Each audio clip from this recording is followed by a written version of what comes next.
The hour having arrived and a quorum being present, I declare this March 5th, 2019 meeting of the Norwood Board of Selectmen officially in session. We will begin tonight's meeting, as we always do, with the Pledge of Allegiance and a moment of silent prayer or reflection. I pledge allegiance to the flag of the United States of America and to the republic for which it stands, one nation, under God, indivisible, with liberty and justice for all. Thank you. We have three appointments tonight. First, we have Chief William Brooks of the Norwood Police Department. And at 7:15, we have Chief George Maurice of the Norwood Fire Department. And at 7:30, we'll be meeting with Michael Viano to discuss a proposed historical overlay. But before we begin, I just want to tell all, I know I speak for all of my colleagues when I say to my good friend to my left, Selectman Alan Howard, how great it is to see him back here with us. He has endured a few weeks of, he can tell you if he wishes, but the point is he's been out for a little while recovering. He has recovered or is recovering. He's doing great. He looks great. And his sense of humor clearly has not departed if he were here before the meeting began. So that's a good sign. So we're glad to have you back, Alan. Thank you, Mr. Chairman. All right, very good. We'll begin with Chief Brooks. And Chief, we have your report. Welcome again. And the floor is yours. Thank you, Mr. Chairman, members of the board. As I spoke about last month, Officer Robert Baker, our senior patrolman, is retired. That happened in mid-February. He retired after 42 years of service. Unexpectedly, we've had another officer resign from the department. He's pursuing interests out of state and will be moving out of state. Officer Cordero, who's been with us only 5 years, has decided to relocate out of state, and so he has resigned. We've selected two candidates, and we are preparing them for academy seats, one in March and the second one in early July. It's also a good time for me to remind people that our police exam, our entrance exam, which we give every other spring, will be held on April 20th. Perhaps you saw the billboard on the Hat Street advertising the exam. People can go to our website and sign up with a credit card to take that exam. So that'll be at Norwood High School on Saturday, April 20th.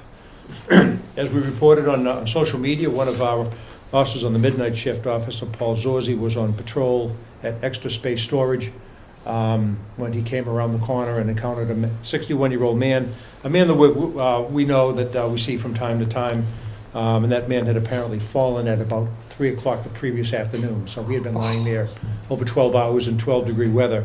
And we just took the opportunity to post on social media that it's sometimes those very routine duties that can have extraordinary outcomes.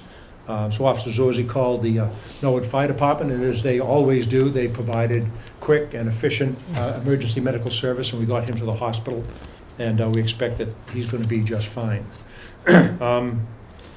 Last Friday was Read Across America Day, and as we do every year, we sent officers to the elementary schools to read to the kids. I think we had 9 or so officers that went to various elementary schools to do readings, and many of them doing multiple readings throughout the day. A different twist this year is that we came out with a Norwood Police Department children's book. And I have to admit here, and I spoke to Cable earlier about it, this was not my idea. It was a wonderful idea. I wish I could take credit, but I can't. Sue Bartlett from our IT department here at Town Hall sent me a message one day and said, we see you on Facebook reading to kids, and we see the officers reading to kids, and you should have your own children's book about your own police department. And next thing I knew, she was sending me photographs that she had found of us on Facebook and potential captions, and she and I went back and forth 7 or 8 times over the course of 6 weeks, and the timing was coincidental that we had it back from the printer the day before Read Across America Day. So when we went to the classrooms, the officers brought children's books about the Norwood Police Department, read to the kids, and then left the book in the classroom. So that was that seemed to be a big hit. It was kind of a nice twist to it. But my hat really is off to Sue, who did. I admit she did much more work on this than I did, and she's very, very creative and was very, very helpful. So I certainly appreciate that. Last night we started another version of our Citizen Police Academy. We have 20 residents in the class, and they'll be with us 2 hours every Monday night for 8 weeks. It's a very, very popular program. It's overseen by Sergeant Tom Carey. So last night, we started off with an introduction to the department, a tour of the building, meeting some of the staff and that sort of thing. And they'll have classes in crime scene and computer crime investigation, OUI enforcement, eyewitness identification, criminal law over the course of the next 8 weeks. We took the opportunity during school vacation week to conduct active shooter training at the high school because it was empty. All sworn personnel, with the exception of a few that will go through a makeup day in the next couple of weeks, went to the high school for a half a day of training where firearms instructors not only instructed on tactics and room clearing and so forth, but then actually played the role of assailants, complete with firing blanks at us and that sort of thing. And we had to negotiate hallways and make corners and capture people and appropriately handle not only assailants but role players who played the part of innocent people. So it was really an excellent training. So I want to thank the firearms training staff and also the two sergeants, Fundora and Payne, who are members of Metro SWAT, who helped train our officers in tactics. And of course, the tactics that we learned and practiced at the high school are not only applicable in school settings, but also in workplace violence situations. So the training was really very good. And then lastly, I think this is a good time to announce that we've been awarded a grant by the Highway Safety Division to conduct pedestrian and bicycle enforcement. Over the course of the next few months, we're receiving $8,000, which will be spent on police overtime so that the officers assigned to these duties won't be interrupted with calls and so forth. That's the way the grant is designed. So we'll be stopping motorists that we see texting or who are impaired or who are not stopping for pedestrians who are trying to cross the street. We'll also be stopping pedestrians. Now, in Massachusetts, the police don't do a lot of jaywalking enforcement. It's a $1 fine. It's kind of a cumbersome sort of a thing, and we don't really do much of it. But we've made up information cards that say that pedestrian safety is everyone's responsibility and draws the person's attention to the fact that while traffic fatalities are down nationally, pedestrian fatalities are up. And that, like I said, that's nationwide. And on one side of the card is tips for drivers to make it safer for pedestrians, and on the other side is pointers for pedestrians and the way that they should cross the street and be a little bit more careful. So anybody who gets stopped for a violation, any motorists who get stopped will get a card, and any pedestrians we encounter that we see using unsafe practices, we'll just get their attention and give them a card and talk to them and tell them why we're out there and we're trying to bring down injuries to pedestrians and improve pedestrian safety. So you'll see that particularly around the more populated areas throughout the spring. And I think that's about all I can report on. I'll answer any questions. Chief, on the grant for pedestrian safety, just so we understand it, we apply for a grant, we get the grant. It doesn't require hiring personnel, right? It's basically for That's materials and some training, perhaps. And then when we're done, and we can apply again for something else. Then we can apply again. We do get highway safety grants from time to time, but you're right. We're not hiring new personnel. This is overtime for existing personnel. So instead of the usual complement we have out on day shift, answering car crashes and alarm calls and domestics and all the other things that we do, these officers will be off shift on overtime, specifically focused on traffic enforcement around pedestrian safety. So it keeps them from getting distracted, keeps them from getting calls. That's the way the grants are designed. It's really to pay police overtime. We've already bought those information cards. We actually did that even before the grant was awarded, so we'd be ready to go. Okay, very good. Just one other question for me, and I'll turn it over to my colleagues. I noticed one of the items in the report, detectives filed a criminal complaint application against a Norwood resident in regards to a larceny report referred to Norwood PD by Honolulu, Hawaii. Yes. So was that a case of elder abuse or identity theft? What's that all about? No, it happens from time to time. So this was an investigation of identity theft. I got a package in the mail from the Honolulu Police Department. And the cover letter described that one of their residents had their identity compromised, and they tracked back to where the transactions were occurring, and it was somebody in Norwood who was paying their bills under the identity of the Honolulu resident. Mm-hmm. And the letter said, the crimes have occurred in your jurisdiction, not ours, and we're referring this matter to you for appropriate action. And we do this the other way. When we investigate identity fraud, when we get to the point that we can identify a financial transaction, we make a formal referral to that law enforcement agency. If somebody takes your identity and goes and buys something in New Jersey, there's no crime for us to prosecute here. You just happen to live here, and the case started here. the real crime is occurring in New Jersey. I see. In this case, the Honolulu resident had her identity compromised by somebody here in Norwood, and our detectives have filed complaints against that resident for taking that identity and paying off bills in the name of that Honolulu resident. Very good, okay. Questions for Well, Chief? Mr. Chairman, Mr. Plasko and Mrs. Donahue? Go ahead, Mr. Plasko, yeah? I had the opportunity to sit in for our chairman at Miss Manning's third grade, the Oldham School, Yes. and I had seen some information about the department's new book, so I brought a copy, and it was a big hit, but I'm afraid I found myself having to explain what a magazine was, and a taser, and what kind of bicycles the police ride. I told him a Schwinn, I hope that was right. Close enough. And you'll be happy to know that a lot of the kids in the class were collecting the baseball cards, Oh, yes. the ID cards, and a few of them admitted to knowing a police officer. Well, you know, not only did they, as we were reading the books, I did a class at the Oldham myself, and as I was reading through it, they go, no, I know him, and I know him, and, you know, because they see the officers around Yes. town. At one of the schools where Officer Shaw was reading, and he was showing the book, there was, one of the kids pictured in the book was in the class. Oh, So that was kind of a special moment for him, young Seamus. That was neat, but that's on me for not having a short orientation session before we sent you out and compared to the old. it was wonderful, and they loved it. Oh, good, I'm glad. Thank I'm you. glad. Thank you, Mr. Plasko. Mrs. Donahue? Thank you, Mr. Chair. Chief, the grant, does it cover police officers checking on the use of handicap parking spaces? No, it doesn't. It's for moving violations around pedestrian and bicycle safety. Uh-huh.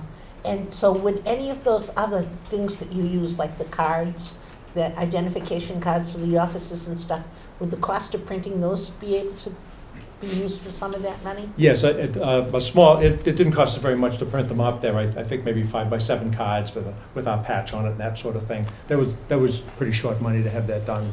We had that done right here at Norwood Printing, knowing we were going to get the grant and preparing for it. So those have already been done. The bulk of the money is for overtime to actually do the enforcement. So Chief, and the front page of your report, where it says calls for service during the month, 2,735 calls for service. That's a lot of calls for service. It's a lot of calls. I should point out that, you know, when we say calls for service, some of that is officer initiated. So when an officer calls out and says, I'm going to do stop sign enforcement, you know, on Nicholas Street by the high school or something, that goes in as a log entry as well. So it includes some officer initiated activity. But I get a pop-up on my phone every morning that talks about the how many arrests we've made, how many crimes were reported, how many calls for service, or how many log events occurred. And on any given 24-hour cycle, we do anywhere from 65 to 85 log events in a 24-hour cycle. So there's a lot going on.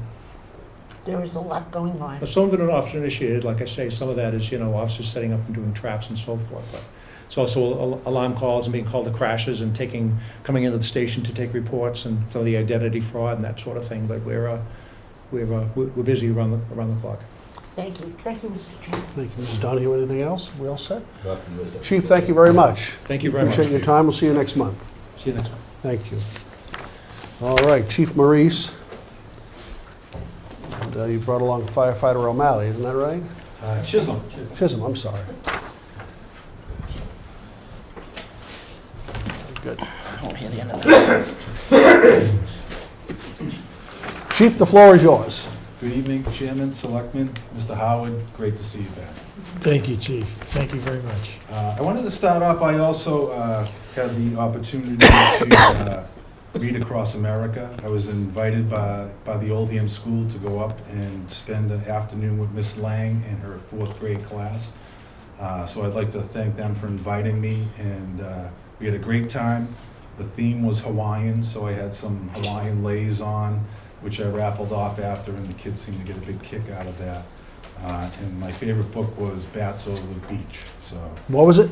Bats Over the Beach. Oh, Bats Over the Beach. So it was very good. Currently, I have 3 fire department members down in Ocala, Florida, and we are beginning the pre-build inspection of the new engine for the department. The reason we send these individuals down is they meet with the actual people who are building the engine, not the engineers, but the builders themselves. That way they go over all the different specs of the new piece of apparatus, and if there's any changes that need to be made, they can do it on site with these individuals. And the builders, what they may do is they may say, well, why are you putting this cabinet here? If you move it down or lower it, it'd be more practical and it'd be cheaper for you to do it that way. So that's basically the purpose of this visit. They go down with a representative from Greenwood Apparatus, who is our dealer, and manufacturer is E1, which has a manufacturing plant in Ocala, Florida. So we have a firefighter, a lieutenant, and the department mechanic down there doing that. They'll be returning Wednesday. I want to introduce, as you mentioned, firefighter paramedic Michael Chisholm. One of the things that when I became the chief of the fire department, I wanted to take the department into the future. And there's many different ways to do that, but one of the ways that we are currently working on and firefighter Chisholm has initiated is technology. So with that, I'm going to actually turn this over to firefighter Chisholm, and he's just going to give you a brief summarization of what we're doing with technology to improve the services that we provide to the people in Norwood. Firefighter Chisholm. Good evening. As the chief said, we're moving into the future with the technology. One of the things that we've implemented is our video laryngoscope blade. At the paramedic level, as you know, it's the highest level of pre-hospital care that the town of Norwood provides.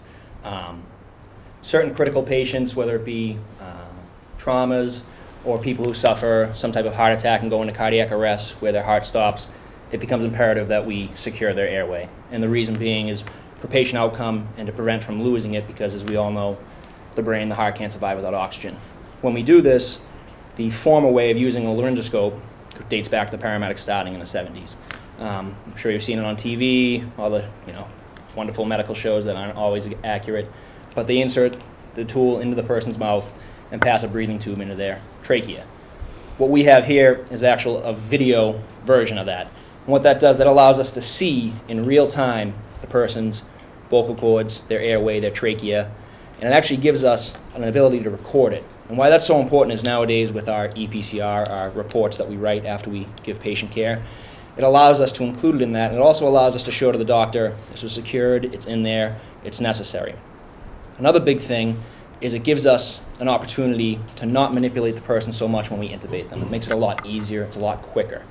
It also includes certain features that certain car accidents where someone's trapped, it allows us to actually intubate them with them sitting up. Normally, you're at the person's head looking down their body, and you do it that way. But with this new technology, it allows you to kind of reverse the screen and intubate them while they're sitting up in a vehicle, which is extremely important when you have someone that's trapped, they're starting to show signs of decompensating.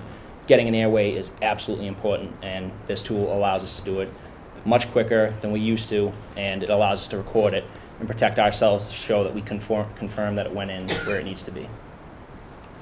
There's actually a camera at the bottom of the laryngoscope, and I know you can't see it, but so when it's inserted, this camera here is what actually is visualizing everything, and then it comes up on the little monitor screen here.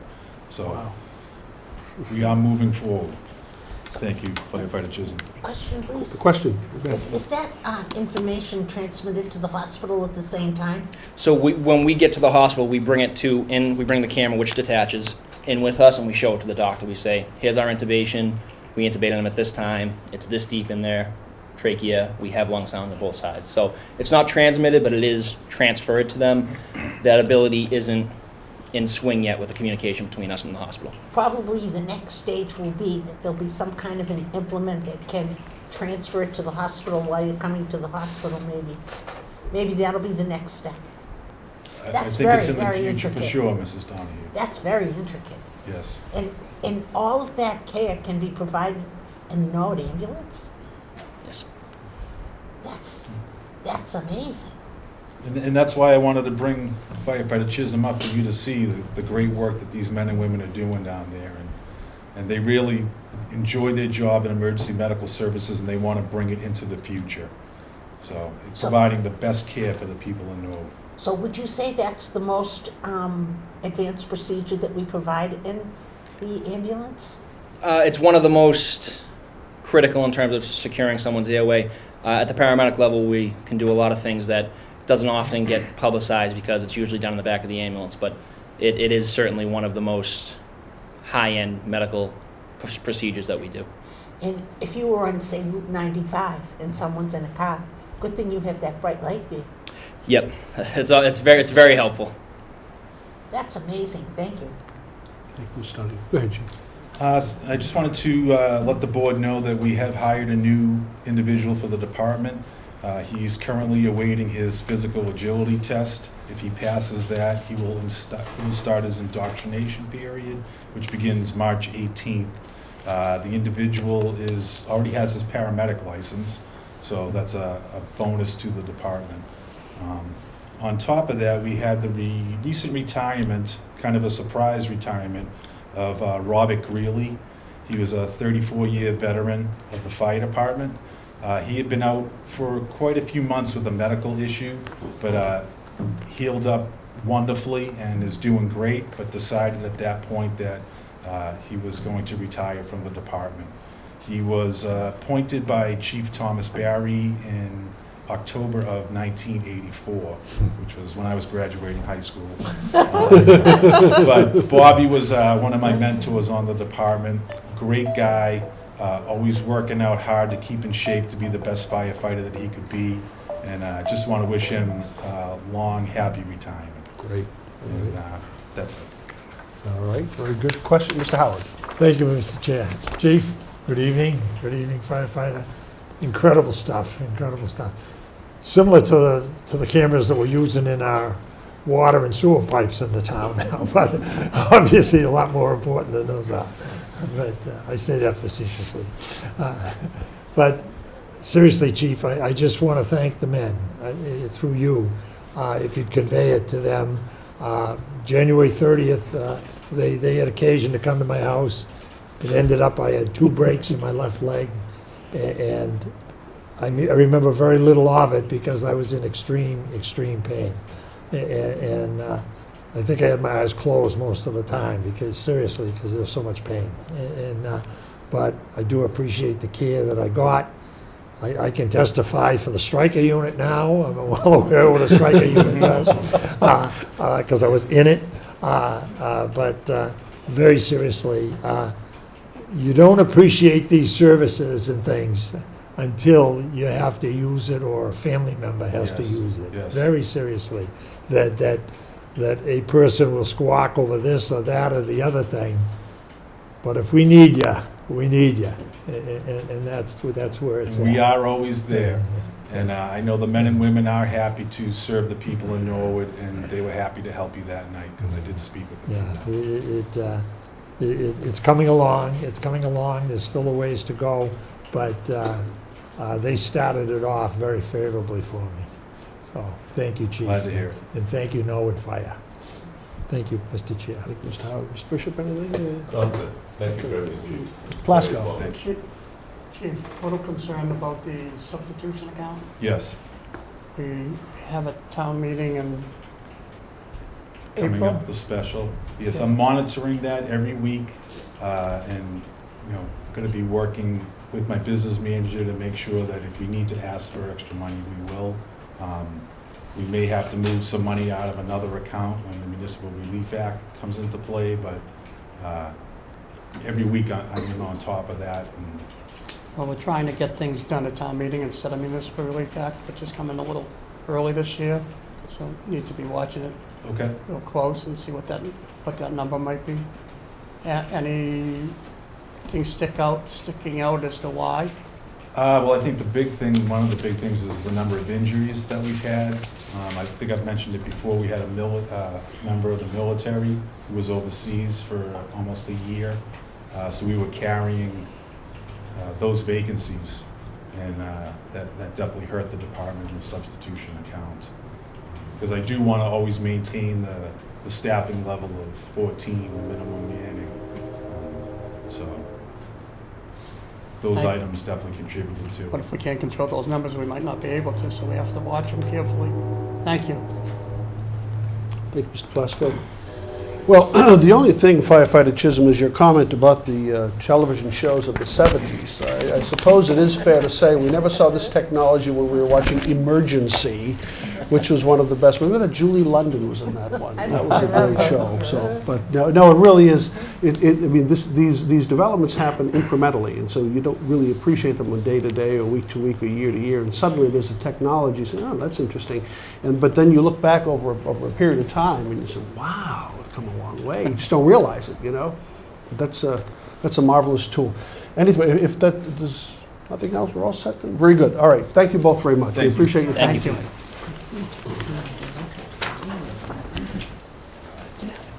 tonight. Let's see. Do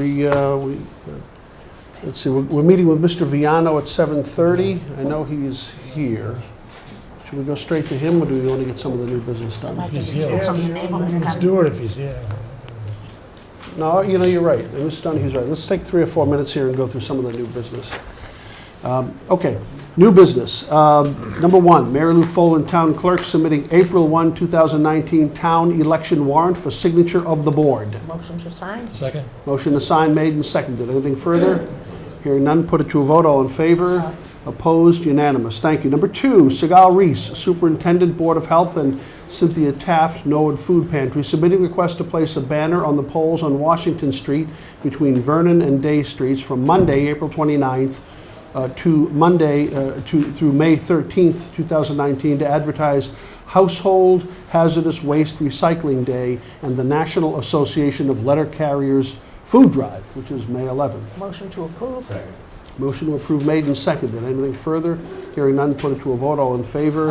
Opposed? Unanimous. Thank you. Number 3, Susan Barton Bunker, submitting request to use Murphy Field on Friday, March 29th at 6 p.m. for approximately 1 hour to hold a golf ball drop from a Norwood Fire Department ladder truck to benefit the Norwood Circle of Hope. Motion to approve?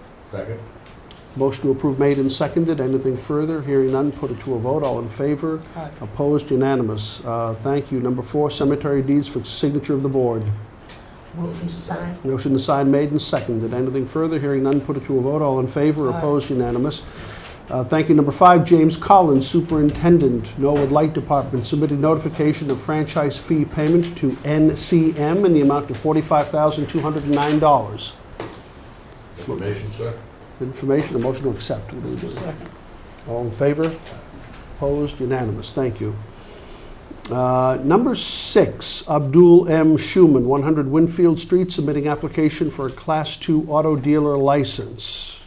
Mrs. Donahue. Thank you.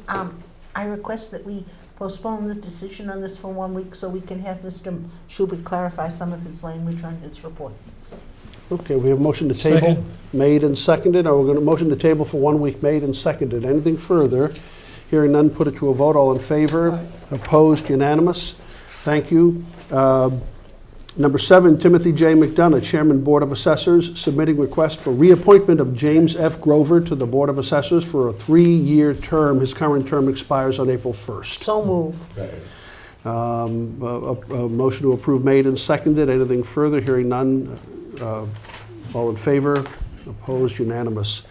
Let's see. Item number 8, Jeff Morrow, 150 Milton Avenue, Hyde Park, Mass., submitting request to amend a lodging house license at 12 Vernon Street and increase the number of units from to 17 from 12. Mr. Chairman, Mr. Plasko. that requires a public hearing. I make a motion we have a public hearing. Second. But on that also, if I might ask that we ask the gentleman, he gave us some plans, Yep. but they weren't detailed as to dimensions and so forth. He's going to be required to provide a full set of construction documents to the building department. We don't necessarily need that, but if he could update this document and give us some actual measurements to the, particularly around the bathroom and so forth, I'd like to see that if possible, Okay, very when good. he comes in for the hearing. Okay, so we have a motion to schedule a public hearing with request for additional information made by Mr. Plasko, seconded by Mr. Bishop. Anything further? Hearing none, put it to a vote. All in favor? Aye. Opposed? Unanimous. And the last of the new business, number 9, Norwood Lodge of Elks, number 1124, submitting donation of $700 to continue the project of Veterans Corner dedication. Mr. Plasko. Mr. Chairman, I have the honor of presenting to you the actual check, the donation.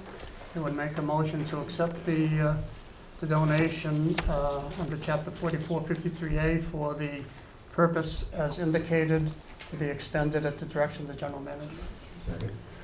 Motion made and seconded. Anything further? Mrs. Donahue. Thank you very much to the Norwood Elks for continuing to help out around town, especially the veterans, and the Norwood Elks helps in many, many endeavors. Thank you. Thank you, Mrs. Following up on Donahue. that, if I might, Mr. Go ahead, Mr. Chairman. Plasko. Don't lose it. The Elks is doing a lot with the community, as Mrs. Donahue just pointed out, and they also wanted me to notify us that in their participation in the pajama drive, Mr. Bishop, they've now obtained over 80 pairs and are hoping to get to a goal of 100. We're closing in on 1,000 pairs. I know, just from the Elks. Hopefully, Well, they're providing almost 10% all by themselves. That's pretty good. I thank them for that very much. I'll talk about that Was later your- in my agenda. All right, very good.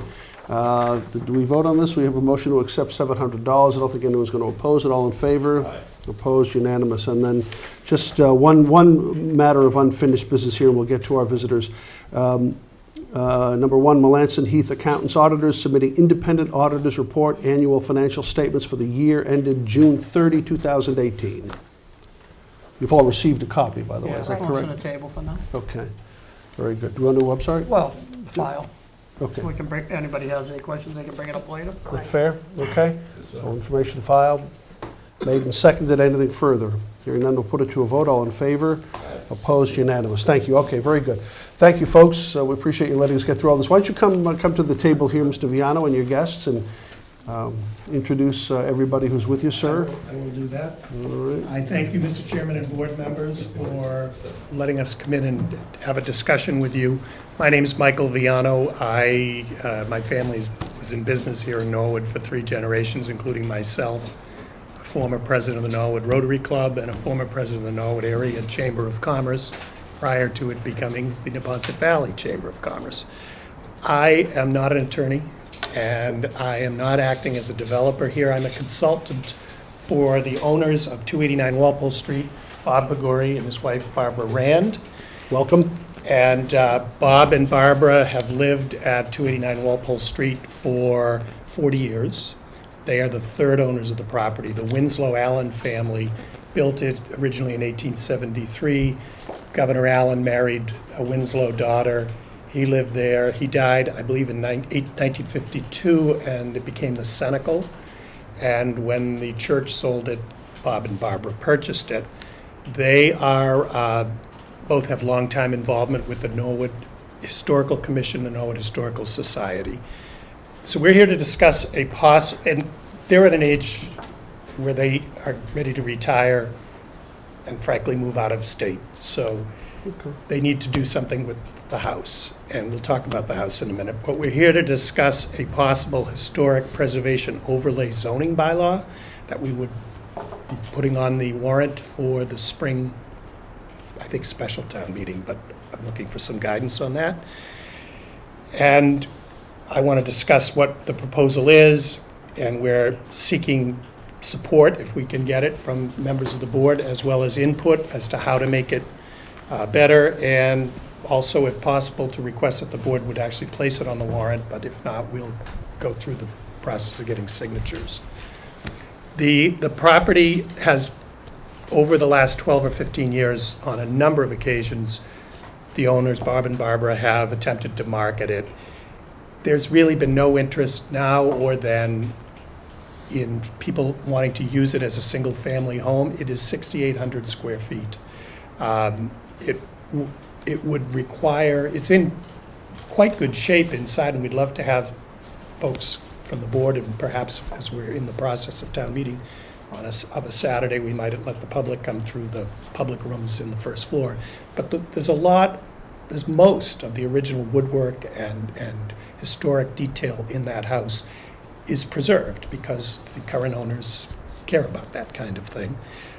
But a buyer would want to put in a new kitchen and new bathrooms. There are a lot of bathrooms. They'd want to put in central air conditioning. They would want to do something with the slate roof because it's getting to an age where it needs attention, and so on and so forth. And it's prohibitively expensive to do that, and there just hasn't been a demand. The house was built in 1873. It was added onto with the two wings in 1883. There was additional work done around the turn of the century, 1900. And the architect actually was William Upham, who designed this beautiful building. The property with the existing zoning is zoned for 15,000 square foot single-family lots. And it would accommodate a 4-lot subdivision cul-de-sac coming in off of Fisher Street. Unfortunately, that road would go right through the house. So the house would have to be removed and come down in order to achieve what the zoning allows now. So that's why we're here with trying to get a creative way to save the house. And I'll discuss exactly what it is we're proposing. I have spoken to and attempted to get interest from probably 6 or 7 developers. I won't name names here, but some of them are known to the officials here in town. And to one, the cost of just converting that house, even to 3 or 4 units, is prohibitive. And one particular developer who's done a lot of work in Norwood said, "Michael, if you want to tear it down, call me. I'd love to buy the land." The owners do not want to tear it down if there's a way. So I have 2 members of this board have heard me talk last April at the Forbes Hill Task Force and mentioned this in relation at that time to the Forbes Mansion. I understand that the town has adopted a different bylaw to deal with that property. But I've worked with Paul Halkiotis as well as to the general concept, and so that this is not something that we just came up with, in the last 6 weeks. The overlay district would allow multifamily housing use where a historic structure is not torn down with the following parameters. First of all, it would be by a special permit of the Zoning Board of Appeals, so that each case, and I will identify where there are 4 other cases, possibly, would be subject to zoning board special permit. That suggestion came out of our discussion last month with the planning board, and we've added it. And this, similarly, we're seeking that kind of input here tonight. The parameters that the bylaw would allow this overlay would be where there's a residential building built in 1930 or earlier, previously used for residential use, so none of the mill buildings in town. Not that there are that many left, but there are some. With at least 5,000 square feet of living space on at least 1 acre of land. And it would allow 1 unit per 5,000 square feet of land on the parcel on which it sits. This parcel happens to be 87,719, or exactly 2 full acres. I did go visit with the assessors, and they generated me a list of all the older structures prior to 1930 in town. And then we've cross-referenced that at great length against the assessor's public records for lot size and square footage. And based on that criteria, we've identified, and this was fairly exhaustive, and I've talked to a lot of people, so I'm highly confident, there's 5 properties that would be allowed to go before the zoning board for a special permit. The first is 289 Walpole Street, the Forbes Mansion, but obviously that has its own overlay district at this point, and it really isn't germane to any longer. There's a home at 86 Pleasant Street on just over 1 acre of land that's currently an existing 2-family. There's a home on 33 Fisher Street and 190 Sumner Street, which is the Bach House. An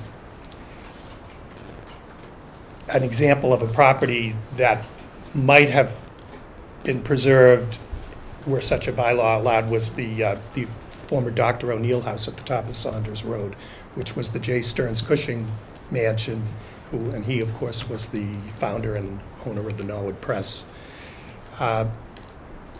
We did have a discussion, as I mentioned, with the planning board, and based on their input, we added the special permit provision because there was a concern that the town needed to be able to control each and every one of these that came forward. And we were totally agreeable to that. We have heard concerns since that meeting from a number of people, including some board members on the planning board, about the question of density. And as I mentioned, we're proposing 1 unit for 5,000 square feet of land, which in this case would allow for 12 new construction townhouses and 4 units in the existing mansion. And we're going to discuss, Mr. Clark, the principal architect here, has some renderings so that the board has something to consider. I'm sorry to stop you, Mr. Vians, but so, special permit required, houses built 1930 or Earlier. prior, that have been used for residential throughout the history of the property, or? Well, then you would see, the Forbes Mansion doesn't matter anymore because of the overlay bylaw that you passed. Okay. But that, of course, was used as a conference center. Okay, yeah, you're right, and then 1 uh, unit per 5,000 square feet. Right. Okay, I'm sorry, continue, please. So that's a total of 16 units.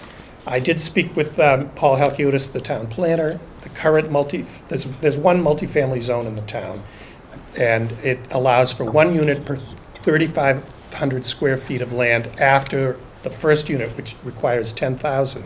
So there are 8 properties. Some of them are housing authority properties, but Endicott Village, which is still under construction, is one of those properties. Rose Hill condominium down by Everett Street, the old Fisher Rose property, that is another one. If we applied that formula to this 289 Walpole Street piece of land, we would result in 23 units, where we're proposing 16 or 30% less. So, yes, it's more dense than 4 single-family houses, no question. But in order to subsidize the cost of preserving that structure as 3 or 4 units, you need the new construction. And I'm hearing, that's really not a new idea. I've heard that over 30 years in the development and real estate business. But I'm hearing it specifically to this property over the last year, talking to real developers who have said, the profit is in the new construction. It's not unlike when you have a project where you allow a construction of market rate units and you subsidize affordable priced units or rental units. I did do a study of the single-family homes in the area headed back towards the center of town, starting at Saunders Road over to Rosemary Street, from Nichols Street down to Winslow Avenue. It took me a while, but I took only single families, so I left out 2 and 3 families. Any commercial properties we left out, any town-owned parcels we left out. There were 146 single-family homes on these. I could tell you the names of all the streets, but it's about 9 streets or 10 streets. And some of them have large lots, some of them 3,000 and 4,000. The average of those 146 homes is 7,417 square feet, which is less dense than 5,000, but not a lot less dense. And so the point we're proposing townhouses in the back, and you'll see the rendering shortly. And to that end, I would like to introduce Jeffrey Clark, who is the principal architect of Arcadia Design, and he will show you renderings of how the proposed bylaw could apply in this case, so that you can have some sense of what it might look like. Go ahead, Mr. Clark. So, Arcadia Design, our firm, we've been in business for about 40 years, done several multifamily projects. And we've also done some university planning work, done some housing studies for cities and what have you. So we have a little bit of track record in this kind of thing. Also done, a couple of years ago, we did a project out in West Stockbridge, which was the repurposing of an old summer estate. And basically all those summer estates actually have been turned into boutique hotels. So it's the same kind of proposition. You save the house, and in order to you kind of leverage the project to save the house, which is to say you provide additional development around it. So, in this situation, I can't speak to the overlay district, but we look at the problem in a couple of different ways. I don't know if you can really see this, but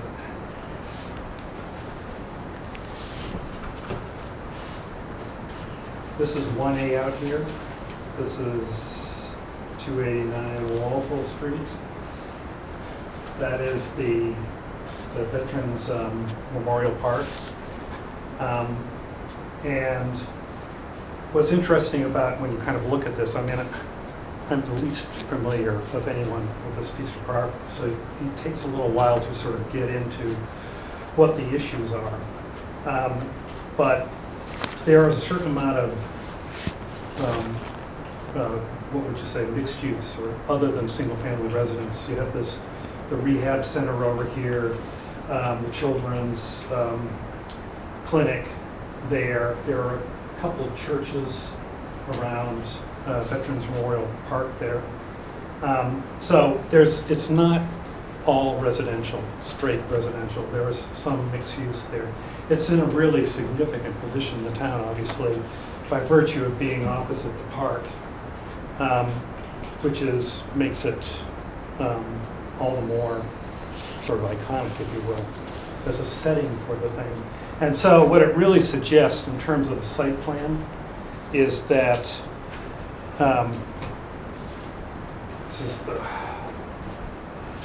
this is 1A out here, Fisher Street. The existing house is here. That site really is fundamentally just a two-part site. There's a front yard and there's a backyard. And in this kind of development, you'd really want to keep all the development behind or at the house to leave the front yard open.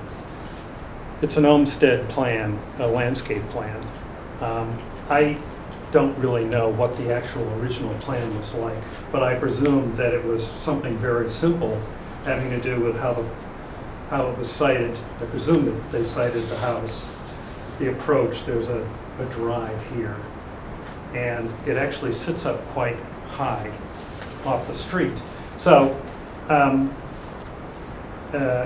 basically we would leave the front lawn alone, because fundamentally you're going to see the house. The way you're going to see this project is from 1A and Fisher Street, and you'll be looking up at the house, so you really won't have much sense of what goes on behind it, I don't think.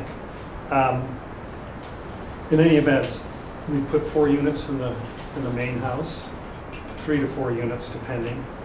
And then we develop the additional units. We would have probably 2 carriage-like structures out in front, which are sort of seen as an ensemble. You would see this in a manor house estate settings, a manor house with outbuildings. And that's kind of the way I would look at this project. The townhouses are behind it, fundamentally. So I'm seeing 13 units besides the big house. Garage. That is a garage Thank for you. these guys. That's 12. Thank you.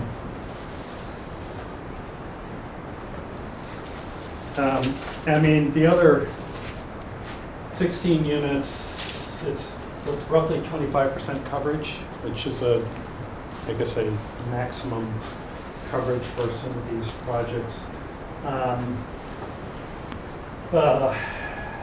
48 spaces are required, parking spaces, and this plan shows 40 spaces. So we're probably a little short on the parking. I'm sure we could probably work on it, but fundamentally we're trying to keep parking and development off the front yard there. This is a conceptual view from above. It's the main house. Front lawn. The park is over here. These are the so-called carriage houses, and the development behind it, that's the garage back there. 1 second, Mr. Bishop. Sorry, I don't mean to interrupt. Can you just tell me what those carriage houses are? Those are single family units, if you Okay. will, single townhouse units. There's 2 of those in the front. Okay, thank you. They- Thank you, Mr. Chair. I mean, the idea is that that's the most important presentation, the front facade facing 1A. In fact, can I just add? There's old photos from the late 1800s, and where that one on the left is, there was a carriage barn. So, I'm sorry. I mean, this shows you what the strategy is. What I can say is you will never see the project that way. I mean, you're going to see it from the street. And what you're going to see is primarily these structures, and that's it. So the density is really to the back, where it won't have as much effect on the presentation of the house. And that is the long and the short of it. All right, thank you, Mr. Clark. So I do want my colleagues to jump in whenever they like to, but so we're sort of talking about two things here, though, aren't we, Mr. Viano? I mean, one is the concept of a historical overlay district, which presumably you're bringing forth for the benefit of the town to preserve some of its more historic structures. There being 4 of them you've identified, 5, but one would take away the Forbes Mansion. So 4 properties. The owners of those properties today might or might not be interested in or some future owner might or might not be interested in taking advantage of this bylaw. But at the same time, what we're really talking about is a plan for that particular property, right? I mean, we don't know, if we talk to the people at 33 Fisher Street, for example, okay, you identified that house as fitting the criteria, so that's fine, but Sumner, I doubt we'll hear about that anytime soon. In Pleasant Street, I know the property you're referring to there as well, but. All right, very good. Is there any common questions? We'll start with Mr. Plasko. We'll start with Mr. Howard and we'll go to Mr. Plasko. Go ahead. Thank you, Mr. Chair. Good evening. So I presume these are going to be owner occupied, Yes. right? This is. So you obviously had come up with a approximate price that these properties would sell for, and what do you expect that to be? 575,000. 575, So the basic formula is there's a first floor master bedroom, right? which there's a crying need for throughout this whole region, as some of us are getting older. And 1 car garage and a second bedroom and sitting area on the second floor. 1,800 square feet, about the same size as the condominiums down on Lenox Street behind the new TD Bank. Right. So you're saying pretty much a bedroom on the first floor and a living area on the second floor? No, so to it'd be speak. there's also a living Oh, living area area and on the first kitchen, floor. but Oh, gotcha. upstairs there's a bedroom Gotcha. and a loft. Gotcha. you can sit Yeah, in the area. gotcha. A lot of houses are doing that now, though, that they go with the living area on the second floor, for what it's worth. The other thing we said about this project and this location is it's still only a 15-20-minute walk to commuter rail and the town center. I mean, it's all the things that, you know, these so-called sustainable communities initiatives are, you know, wanting to institute. Right. Is a walkable So community. the historical building, the only thing that would be left historical, if that, is the outside of that building. Because you're breaking it up, That's- you're breaking it up into 4 units inside. You try to keep, I mean, in looking at it, I say 3 to 4 units, because actually the easiest way to subdivide that is, without gutting it, which you really don't want to do, is to do 3 units. But, you know, as soon as you start doing more units, then you have fire protection and all these nasty little problems that you have to deal with. So the idea is, well, basically it'd be three 2-story units. And that way you could kind of maintain the really nice estate rooms, the staterooms on the ground floor. But you really don't want to gut that building. I mean, what would be the point of that? Well, that's right, that's why I call it historical, it's kind of a kid yourself. It lends itself to be split up the way he's trying to do it. I mean, we spent a lot of time doing it. It'll be up and down, the dining room and the wing on one side, and one of the living rooms on the other side. Up and down. Interestingly, you know, I had been in that house a number of times some years back, but with this project, I've been in it now frequently. looking at it a little bit differently. More than 90% of the original woodwork is there in really excellent condition, just waiting to be refinished. The floors on the first floor, and really the second floor, but on the first floor, in their day, they were elegant. They've never been refinished since they were installed, which means they can be refinished because there's still plenty of wood on them and be made. There's all kinds of, it's like a time capsule because Bob and Barbara care about that kind of thing, and the nuns didn't do any damage to it when they had it. So You people said that you were gonna put 4 units in there. well, so the issue is this, Alan. The third floor, which is frequently servants' quarters in these big old houses, it's really quite nice up there. And the views, there's big windows. There was a small ballroom. There's some very lovely woodwork up there. The views out to Blue Hill and are spectacular. And but the problem is it would require an elevator back in the back corner. So is it cost effective? Either that or one of those things that goes up the staircase. Well, then you don't want to do that. So basically, the 3 units that are definite, as Bob just said, would be, this is a Jack Perry 2006 plan that breaks it up into 7 apartments.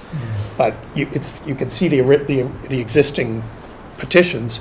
It would be a 2-story unit on the right side of the front hall, 1 on the left, and 1 out in the back. And they're all 3 very spacious.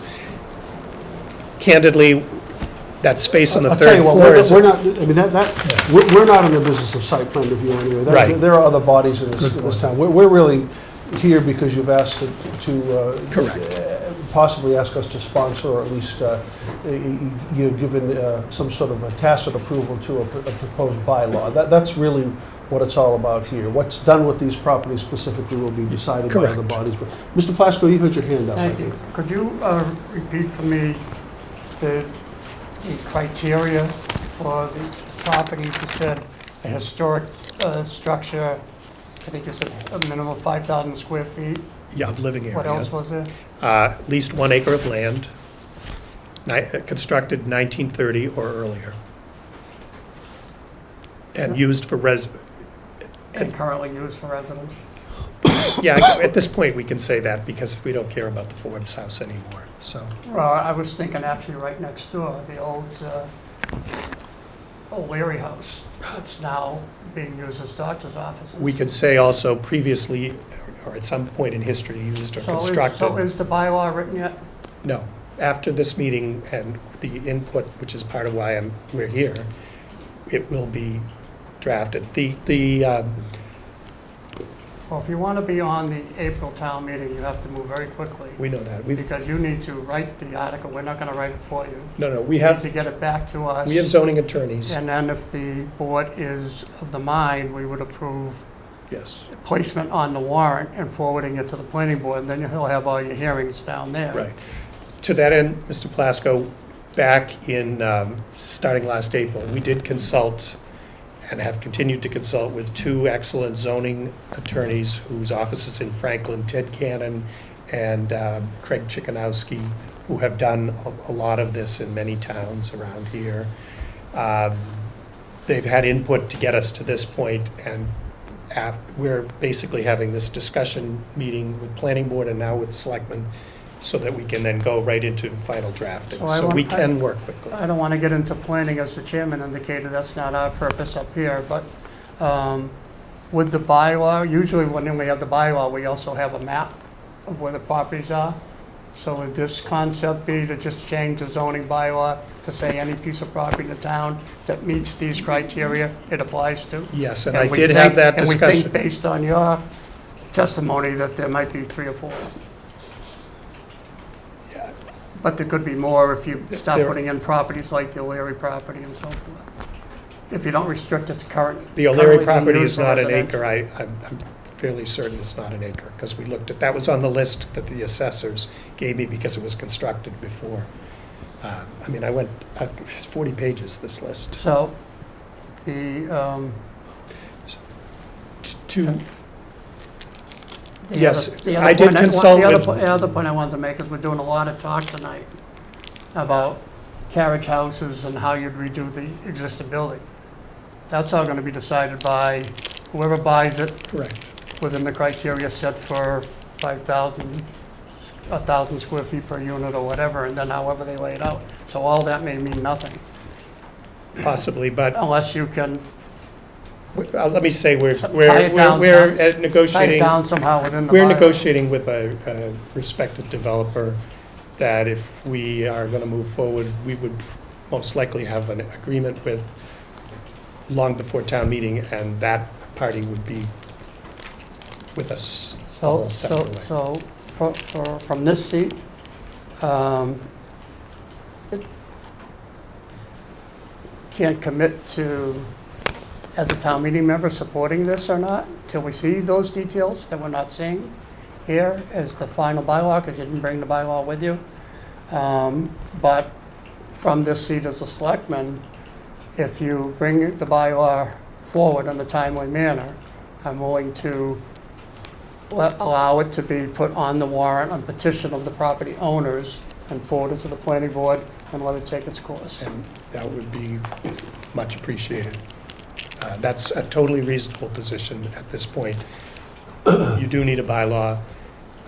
Hopefully, we will have a firm agreement with the developer so that that person will be going through those hearings and people will know really exactly what they're getting. Thank you, Mr. Chairman. Thank you, Ms. Donahue. Thank you, Mr. Chair. Hello, Mr. Viano. Hello, Ms. Donahue. Michael, I'm sorry to, you've been a lifelong friend. Your family, Norwood Lumberyard, the Gavin family, I've known you my whole life. But I'm having a very hard time here tonight because I'm glad that the board paid the courtesy to you because all of your work over, all of your good work, all of the years around town, you've earned that. But in real life, I don't think that this Board of Selectmen is the proper forum to be discussing this, because this is a proposed overlay district zoning bylaw change. The proper forum is to go through the standard procedure. I don't think it's the job of the Board of Selectmen to propose such an overlay district. I think that the interest should come either from the property owner who goes through the planning board, who goes through the proper channel of public hearings with information sessions for the people in the neighborhood, and then the planning board hearings, and then to town meeting, all in logical, orderly fashion.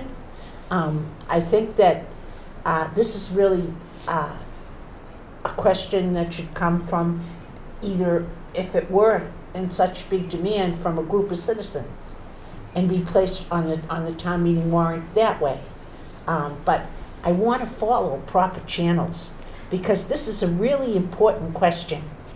And everyone knows that I'm into historical preservation, but I'm also very, very, very concerned about the preservation of single-family residential neighborhoods. And this proposal is located in such. And so how would this affect all of the people? There is a nursing home there. Other than the nursing home and the O'Leary house across the street, but mostly it's single-family houses. And I'm concerned about the effect of such a project on the single-family residences. And so I would love to try and help you, to try and support it, but I have to feel that we have to do this in an orderly, proper fashion. And I don't think we should jump the gun by proposals like at the So, Board of Selectmen. I do, you're exactly correct that it's not the Board of Selectmen's position to get in deep into the planning part, but it is a prominent property in town. We're really here as a courtesy. You are the leaders of the town, and we're proposing something that's happening. We're not asking you, we'd love to have input about how to make it better. We are asking, because I know that the board has done this for other private petitions over recent years, if we could, we will have to, of course, in a timely fashion, bring Well, the bylaw I forward. think the proposal I made was exactly that. We've done it before, it's not on behalf of this board, it's on behalf of the Correct. petitioners, the property owners. And you go through the planning board, you have your hearings, you go through the full proper procedure. But It's we not do want to being go put- through It's not that. being put on the board. Well, we do On want to go petition through of the that. selectmen's being put on, No. on petition of the property Absolutely. owners. And we do want to go through the process, Mrs. Donahue, but I believe that it was courtesy to the Board of Selectmen at early stage to come in for a discussion, and I do appreciate the courtesy that the board's extending. You're here, Mr. Viano, too. You asked to come in, and I agreed to allow you to come in that same spirit. If the house weren't, so, in my view, is of such historical import, I probably would have put it off, perhaps. But this is Governor Allen's house is, we do have a significant cohort in the town, a group of people who really are into historical preservation. Yes. And I know some have said we don't do as much in Norwood as people in other towns do, in great part because we are built out, and we don't have the luxury, I think, as some other towns do, of preserving properties that we might otherwise want to preserve. But this one's worth a look, and I thought it was worth a look to have you come in and show us what you're thinking of doing, and have my colleagues see it as well. So Appreciate it. I'm glad that you did come in. Mr. Bishop, did you have anything? Not really. I think the majority of this issue lies with the planning board, but I also understand if they want to come forward as a group and put something on the town meeting warrant, that's our job right there. That's Okay. as far as it goes. It's a very nice display and everything else, but I really don't care about that as much as I care about getting that piece of paper in front of us. I understand. Put it on the meeting warrant. And the presentation was more just to give you an idea of what, but we're not looking for you to say, what a great idea, please build it this way, or, One quick question. There's only one entrance and exit out of that area? correct. The current driveway, right on the Yes, 25. but you see those they're walkways Okay. where the existing driveway comes in on the right. We're eliminating that driveway because that's Okay. got that crazy traffic light. But those would be built in such a way that an emergency vehicle could drive over them in an emergency. Okay, how normally would somebody come into that property? Off Fisher's. Fisher Street. Off Fisher Street, Right there? that's the entrance. Thanks. So it's a loop. There is It's a loop. Yeah. All right. Mr. Chair. Mr. Howard? Thank you, Mr. Chair. You asked for input, I'm going to give you my input. Yes, sir. I would like, I understand what you're trying to do here with the historical overlay. I would like to see, if you want to go forward with that, to have it for this property. I don't like, carte blanche type of stuff myself personally. That anybody else in town. Could has get a into similar- spot zoning on that. Huh? Could get into spot zoning, and that so- spot zoning, yeah. if it's a Yeah. small site in a residential area, something Yeah. big like Forbes Hill wouldn't come into spot zoning, but something small like this could come into that problem. The planning board. Yeah. That's what they and- said? And the planners Yeah. made it clear that they did not want it to just be Oh, that really? way. They wanted it? And that is where the special permit provision came from, because they still wanted to be able to control future proposals. Because there is another group in town that is saying that every postage stamp size piece of property in this town that comes available, someone wants to build something on now. And a lot of these people are saying enough is enough regardless, So that's why I say that, and I hear my colleague loud and clear. But I'd rather see it, which we can't maybe, to be this property only, and then deal with that, yes or no. That was my first question at the Yeah. outset, and that was Thank more you. than one person in the But I planning. appreciate your courtesy. Thank you. Mrs. Donahue, then Mr. Bishop. Thank you, Mr. Chair. As you know from being a developer your whole life, the concept of use variances in Norwood was done away with over 30 years ago. So when you first started talking about this, you're describing this as a use variance, as a overlay district. And in my mind, that's all I could keep thinking of, use variances, condominiums in a residential road zone, that worried me at the outset. Another thing, you said $575,000 approximately sale cost of each unit. I think that the units around TD Bank up on Lenox Street I think that those sold $700,000. No, How no. much did they sell for? Same numbers, similar numbers. There was a recent resale. Probably of- 500 even. Yeah, they were about 500. $499, but there's a recent resale of one that was 2 or 3 years old, I believe at $540. Oh. We'd like to think that this would be, I'm not going to say anything, I'm so, stop. We'd like to think that this would be very attractive to people. I'm sorry, Mr. Bishop and then Mr. Plasko. Go ahead. Yes, you're right about being attractive, because there's many people that would like to retire and still stay in this area, in this town. Yes. And it would be good. It's almost like our own little 55 community. But again, I don't want to concern myself with the planning board issues. What I do want to ask you is, when you went before the planning board, did you or anybody here from the residents to the rear on Fisher Street? I have not heard, and we did not hear in that discussion. I understand from at least 2 town officials, a planning board member and at least one other, that there's at least one neighbor that's would prefer to just keep the house the Of way it course. is. But that's, and that's just not realistic. The money pit. I think It's- Bob knows it's that already, just- it's the money pit. Last question is, the only thing I think you have to do for us, forget about all the pictures, is get an article. Yep. Get it put together, by whoever you want to put it together with, and get it before us so that we can get it on time meeting. Yes, and I did agree with the planning board that after this meeting, we would do that, and we would have the planner review it first for any obvious corrections he wants to make before we would They like bring at it. least 5 weeks to hold hearings and be ready for town meetings. Right, so It's that's, by law. yes, that's correct. And we're prepared to do that, and take it all, and go to other boards as well as needed. And if you don't make it, this time meeting is also one in the fall, which Yeah, you're very but aware of, so. But yes, thank you. Mr. Plasko and Yeah, Mrs. Dunn. I'm sorry, I don't want to belabor the point, but I did mean to ask one question. Yes, sir. When you called it historic, what makes it historic? What's the definition going to be? A certain age? It's not Age. on the historical register, is it?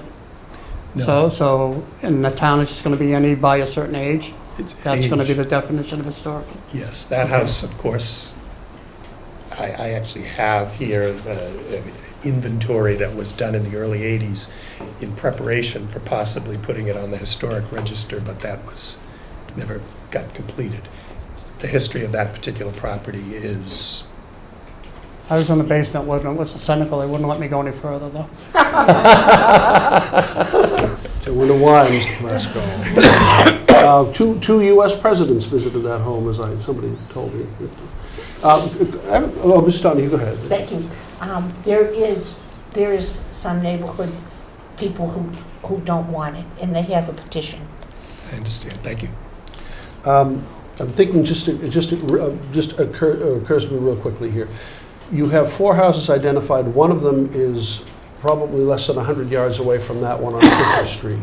So knowing what you do about the Fisher Street property, how many units would fit there according to the definition, the 5,000 square foot?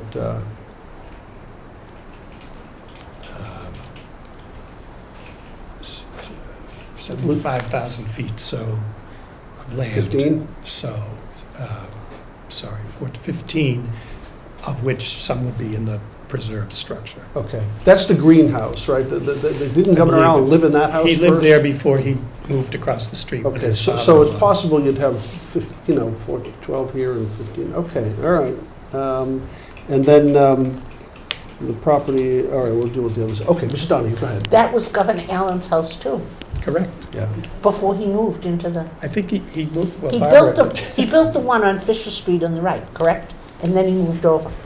Yes, when Martha Winslow died in 1913, F.O. Winslow would have been in the house by himself, other than servants. So Clara and Frank then moved it over there, and Governor Allen sold it to his brother, Harry Allen. It's almost like a little historic history, because there are so many historically connected houses, because the doctor's offices belong to the father, the original George Winslow, and then to the only girl in the family, Henrietta. The house at the foot of Geraldine Drive is where the Winslow boys were born, who all made the Winslow Tannery later in their life. there was the other George Winslow's house across the street where that big condominium development is, right across. the Evergreen street. Yes, Circle? correct. Yeah, Evergreen Circle. That was another Winslow. Before But the Eagles Tannery became the building's Eagles. still Before the Eagles. extant, and all these other buildings of the family still there. And many towns, they would be looking at this almost as a historic district proposition. They all have a connection with. I remember as a boy, George Willett's house next door, Charlwell, and then that was torn down further down. Governor Allen, as we're talking about history, earlier Mr. Plasko mentioned the Norwood Elks. Governor Allen used to go to the Norwood, you mentioned the Eagles, but earlier tonight you mentioned the Elks. Yes. Governor Allen used to go to the Norwood Elks, to the old Norwood Press building. He used to go there, and who was there but Teddy Mulvihill's grandfather from downstairs and my grandfather. We actually have a portrait of Governor Allen presented by him to the Norwood Elks. In the house, correct? Yes, it's hanging in his office now. Wow, I'd like to see that. You all set? All done. Everyone else? Okay, last question for me, and now we'll wrap it up. Yeah, thank you so You've been much. generous with your time. You mentioned the year 1930. The four houses under consideration here, Walpole Street, Pleasant, Fisher, and Sumner, were any of those built in 1930? What is 1930? Why is that significant? Well, again, input, this is why we're here. 1930 is a lot of towns, they will use 1930, pre-World War II, Okay, as that's when architecture for houses was good. After post-World War II, you had a lot of okay. fussing around and everything. So, like in Newton, anything below, there's a demolition delay for anything pre-1930. Okay. But it's arbitrary, we would move it to anywhere. No, I'm just thinking you Before identified four 1873. houses. We know Fisher Street was built well before It's 1930. 1880. I don't know about Sumner Street, I don't know about Pleasant That's Street. but 1929, Is which? Sumner Street. Okay, well, there you go. That's, if you want to include it, you have to, okay. So one of the planning board members, when we discussed with them, pointed out right at the outset of our discussion that the board had looked at such a thing about 10 or so years ago Mhm. and identified 5 houses, this being one, Sumner Street being another, the O'Neill House being another, I think the Tilton House, and maybe Dr. O'Day's house. But we can change that. But we really, if you want to eliminate a house. No, one of the things that'll come up, Mr. Viano, is the arbitrary, what seems to be the arbitrary nature of the requirements of the bylaw, which I mean, people can amend it on the floor of town meeting, I think, if they want to, but Well, it is of course arbitrary and can be amended, and through the process, we're open to amendments. It's not exactly arbitrary because a lot of discussion went into it with the planner, with some members of the planning board, with the planning board in a meeting. Okay.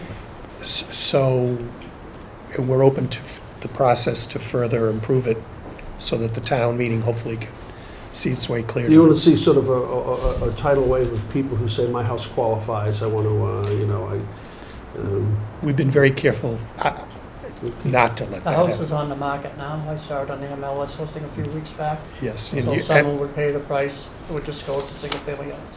yes. That's what we really hope, but Not happening. And that's not the first time in the last 12 years that it's been marketed as a single-family house. all right, very good. Any other questions, comments, or concerns? We appreciate your time. Thank you very much for the Bob, courtesy Barbara, thank you and so the much. discussion. It was Mr. Clark, thank you. much appreciated. Yeah. So you know what needs to be done here. I do, You and know what your homework is. Yes, and we'll get right on it. Okay. All right, and what do you, Bernie, did we want to discuss the timetable of the spring special now? Or Well, I was going to suggest, Mr. Chairman, after discussion with the town clerk, Mary Lou Folin, the board had set, I believe, March 19th. 19th and 26th. March 26th as a date to sign. Right, so March 19th for the warrant to close. Right. She indicated that because there's a town election the following week, she's going to have to notify a whole new set of town meeting members. She indicated that the board could certainly sign it on the 2nd of April with a closing date the week prior, which is 26. March 26th, which would give us an extra week, because she has to really wait anyway. So the date's the same date as of the town meeting itself, the same as we already voted, April 25th. Correct. I move that we change those dates for submitting articles Okay. and for the board signing. Okay, a motion made and seconded to change the dates. Anything further? Hearing none, put it to a vote. All in favor? Right. Opposed? Unanimous. Okay, thank We you. need this in well before the 26th. Yeah, because we Okay. want to get it to the planning. Okay, thank you very much. Good night now. All right, thanks, everybody. Appreciate your time and attention to that matter. Let's see, I guess we're on to Mr. Cooper then. Your report and then Selectmen's addenda. We'll wrap up. Mr. Chairman, the only item I have, I only have two items. Number one, for the signature of the board, Mark Ryan is preparing a grant to the Small Bridge Program. He indicated that at his meeting last week. He actually has an application signature page for the signature by the chairman, so I recommend the board authorize To the chairman to authorize the sign director it. chair to sign. Absolutely, second. Second. Motion made and seconded. Anything further? Hearing none, put it to a vote. All in favor? Aye. Opposed? Unanimous? Thank you. We're not quite certain whether we require town meeting action or not, because it's technically a reimbursable grant. We're trying to get some clarification from the state as to whether or not the board can accept it as a grant and expend, as we did previously, or whether we need to go to town meeting for formal action. Okay. But we'll have that resolved. The only other item, Mr. Chairman, we obviously had some unwelcome additional snowfall this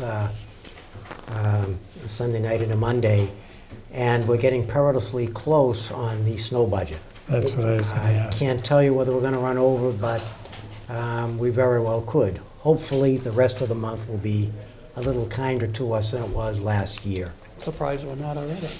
We're close, Trying to help. so.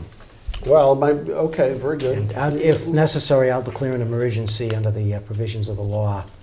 It may happen at the end of this week, it may be next week. Okay. All right, very good. Anything else?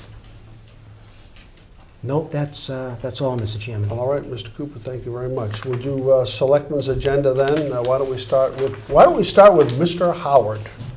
So returned. Thank you, Mr. Chair. This is going under the heading of personal privilege, if you will, as you could expect, my first meeting back. I'd like to, I complimented our fire department, and I can't say enough about these people that on the occurrence of a substantial accident, to have these folks available to get you to medical treatment immediately is incredible. I stayed a week at Norwood Hospital, had surgery for 4 hours down there, and with a surgeon, Dr. Tracy Weber, daughter of Tony Weber, an orthopedic surgeon as well. But they're incredible, folks, absolutely incredible. Anybody that says they don't respect or like Norwood Hospital, I challenge you, because for the week I was there, I could not ask for more, for assistance, to care for my needs. It was incredible at Norwood. And then to go to Harrington House in Walpole, which now is the new name, the Walpole Healthcare Center, at the Harrington House. Likewise, for about 10 days there for rehab, mainly PT. They likewise were incredible up there too. So my kudos to those two facilities, really. But the one that's the shining star in the whole deal, who was at my bedside 12 hours a day, There are every still day, saints. every day. And since I've been home, which was a week ago Saturday, she has been, I can't say too much because I'll get very emotional, but she's been so over the top serving my needs, which have been a lot because I have to use a walker, and that's my mode of transportation. And thank you so much. You're a doll. Thank you, Mr. Chair. Yay! Okay, thank you, Mr. Howard. Very good. Mr. Bishop? Thank you, sir. Mr. Cooper talked about the snow and the amount of snow we've had recently. There are still probably a lot of hydrants in neighborhoods that aren't cleaned up. And if you get an opportunity over the next few days before we get more snow, if it's not already done, try to find a hydrant in your neighborhood and clear it up if you could, so the fire department can get at it. Secondly, the recreation department has asked me to mention that on March 23rd, they're going to have in conjunction with the Impact Norwood Committee, they're going to have a townwide community dodgeball tournament, which I will not partake in, by the way. But if you're interested at all in a dodgeball tournament coming up, contact the Norwood Recreation Department, and they can fill you in on the details. And lastly, we have until March 15th to complete our pajama drive. So I'm asking you, please, if you have not done it, even if it's only one pair of pajamas, please buy a pair of pajamas or get a hold of them somehow, new pair, and drop them off at the police department, the fire department, the public works department, or the library, or here at the town hall. It's, like I said before, the Department of Children and Families have over 45,000 needy families in the area, and many of those families have young children, and they could very much use a pair of warm pajamas during the winter time, because they probably don't have a lot of heat in the house either. So please do that if you can. Continue. I'd like to have this thing finish up in an upswing. We're already in the area of 1,000 pairs. I think we're very much ahead of Bourne, Massachusetts. But I'm not concerned as much about being born as I am about giving young children warm pajamas. So again, please do that if you can. Thank you, Mr. Chair. Thank you, Mr. Bishop. Ms. Donahue. Thank you, Mr. Chair. Mrs. Martha Cole Maria was a teacher at Balch School for many years. She helps out around town in many, many organizations, including the 4th of July parade, the Rotary Club.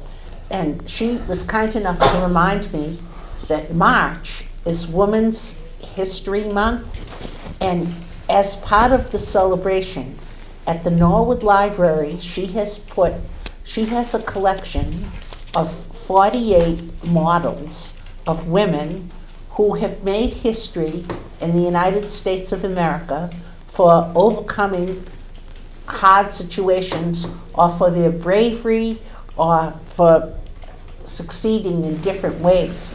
So this collection is now on view at the Norwood Library. So if you have a chance, please go and take a look at it. It should be very informational. The models are all handmade, and they all have the story of who the person is, and they're updated to include current people who are doing well and getting things done. So thank you. Thank you, Mr. Chair. Thank you, Ms. Donahue. Mr. Plasko. Thank you. I'd just like to welcome Mr. Howard back, and nothing further. Thank you. Well, I know what you're going to say. Go ahead, Mr. And welcome to our new aide, Mrs. Kelly. He left the opening there for you. All right, very good. Welcome, Mrs. Kelly. Look forward to working with you. And thanks to Christina Mulvihill, who has done yeoman's work these past 6 or 8 weeks by herself in this office. She did her just an outstanding effort. Thank you so much, Christina, on the personal level. I really do. I know it was a lot of work. Couple of things. One, the Norwood High School girls basketball team, congratulations to head coach Amy Lepley and her staff and her players. They had a regular season record of 16-4. They won the first tournament game here at home in Norwood against Situate. They had a big crowd up there last Thursday night. They fell in the second round at Pembroke High School on Sunday, but they played very well. It was a madhouse down in Pembroke. A lot of the madness was created by Norwood people, students and coaches of other teams, and parents and grandparents and friends. So a great season for Coach Lepley and the Norwood varsity girls basketball team. The Norwood varsity boys hockey team is playing as we speak down in Bourne, where they collect a lot of pajamas over the years. They also host a lot of tournament hockey games, and I don't know how they're doing. If somebody has the Twitter or the Facebook or something, they can probably tell us. But they're playing a very strong Canton team, but they are in the sectional semifinals tonight, and we hope they're winning. But regardless, they've had a great season under Coach Chuck Allen. Congratulations to them. Tomorrow night, there will be a budget balancing subcommittee meeting downstairs in room 24 at 6 p.m. under the direction of Chairman Alan Slater. And want to remind people also that on March 21st, which is a Thursday night, we will be having the second and probably final capital outlay meeting for our group to discuss capital projects for the next 6 years. So, if there's, Mr. Bishop. I know I'm gonna get in trouble for this, but tomorrow is March 6th, and it's Administrative Assistant's birthday, Mrs. Mulvihill. Happy birthday. Yeah. Don't sing, Mr. Glasgow. All right, very good. If there's nothing else, then we'll entertain a motion to adjourn. So, Made and seconded, all in favor? Aye. Opposed, unanimous. Thank you very much. Good night. We'll see you next week.